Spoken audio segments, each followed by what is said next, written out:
The latest on the Bybit hack, and oh, it's not a good update for you. We're going to talk price action, by the way, because the market's flashing red. So you're alt fans? Yep, we're going to be covering. Also got a crypto CEO out there saying alt season, it's starting right now. I say lots of naughty things, so here's your warning. And hola, mi amigos, it's Dora. No, it's crypto with Klaus. Now, before we get into the news, like, holy crap, what's going on with Bybit?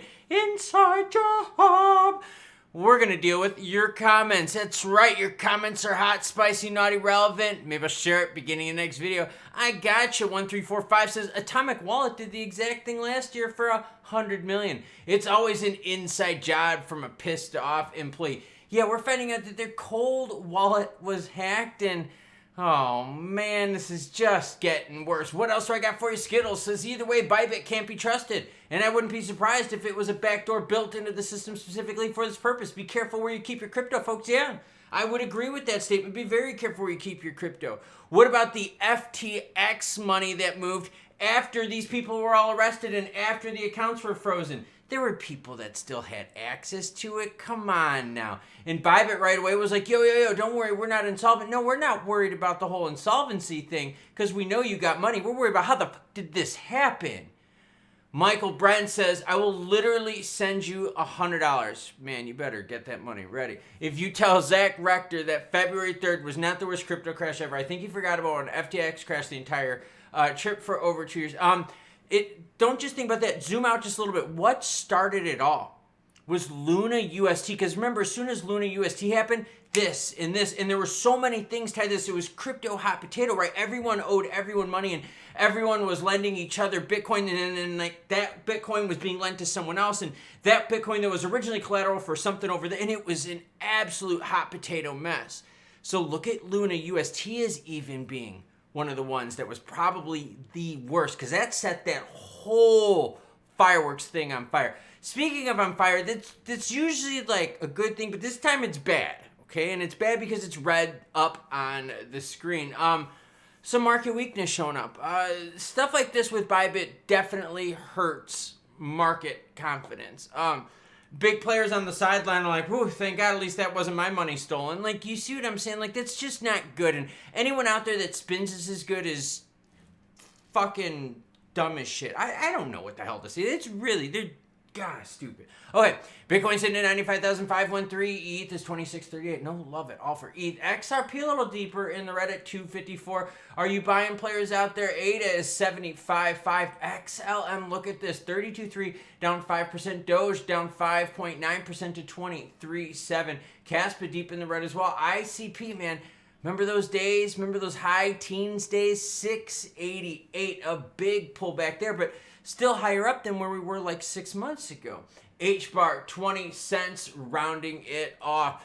Crypto reserve risk. U.S. Marshals Bitcoin tracking failures exposed. Oh, crap. Klaus's story about the government being utter and complete morons. Yes, another story about government stupidity. The United States Marshals Service has tons of BTC. Tons of it confiscated, most of it from Silk Road. But they have tons and tons and tons of crypto assets. I have showed you the wallets before. There's just shitloads of them. Well, they got some problems. Outdated tracking methods. Poor crypto management practices. Now, hold on.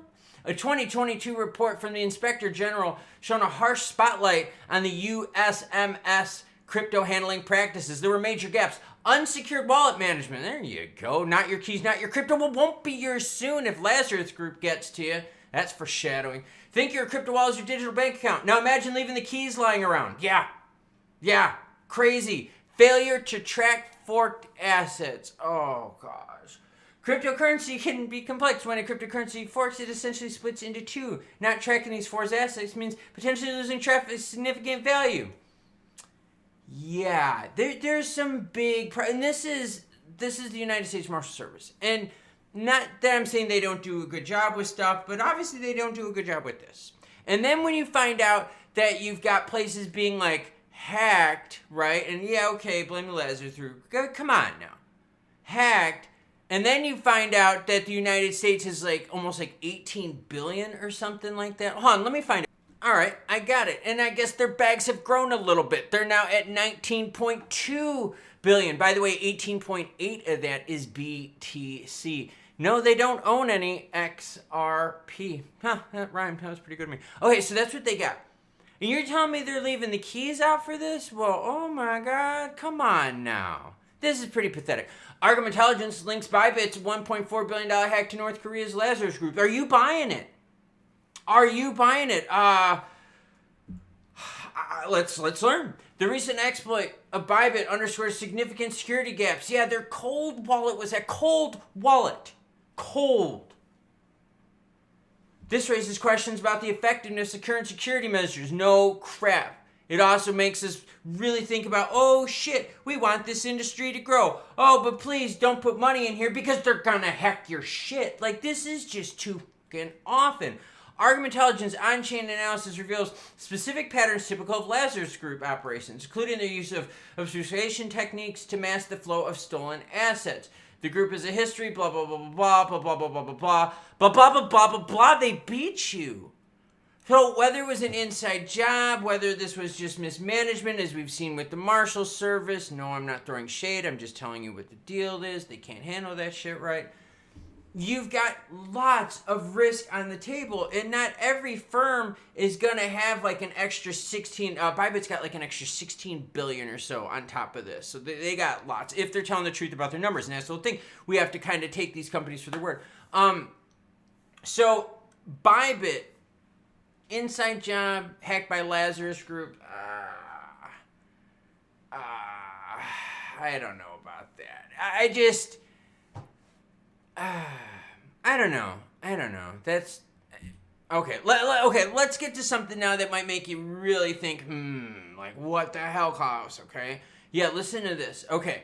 Alt season has begun. Let me show you just a little bit of delusion.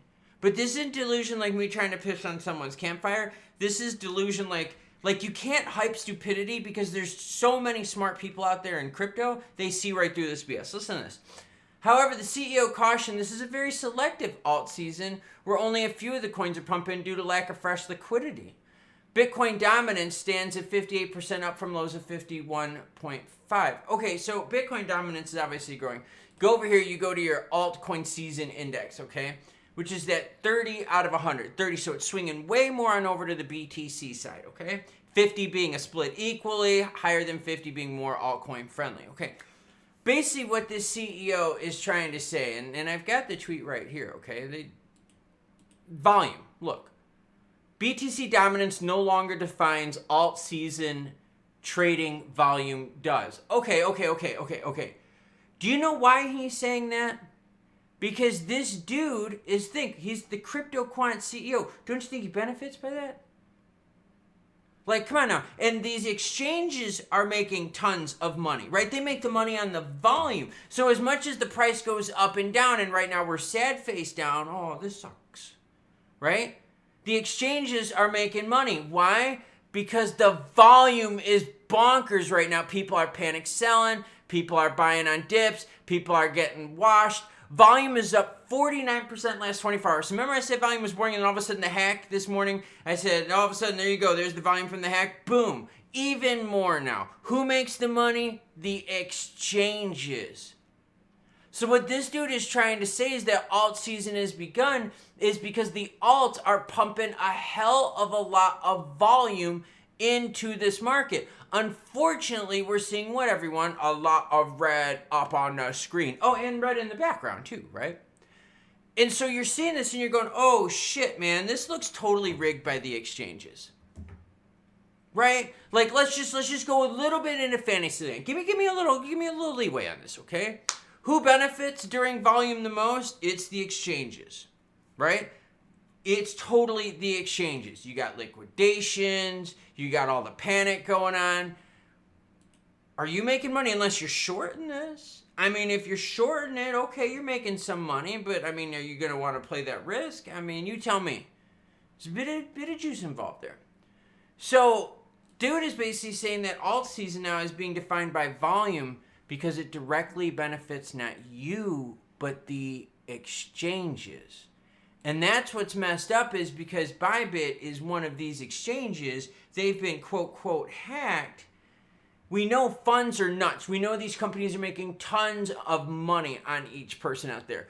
volume spikes on this crap. Volume spikes on bad news and good news. But on bad news like this, people are like, yo, what do? We move our money. We move into stable. Stablecoin volume has been big. So we got to kind of pay attention to how this whole market is reacting to it, because it's definitely affecting the price of some of our favorites out there. Okay, speaking of, let's just look at a couple of them, okay? I like looking at some different lines, some different stats here. Let's look at the 7-day.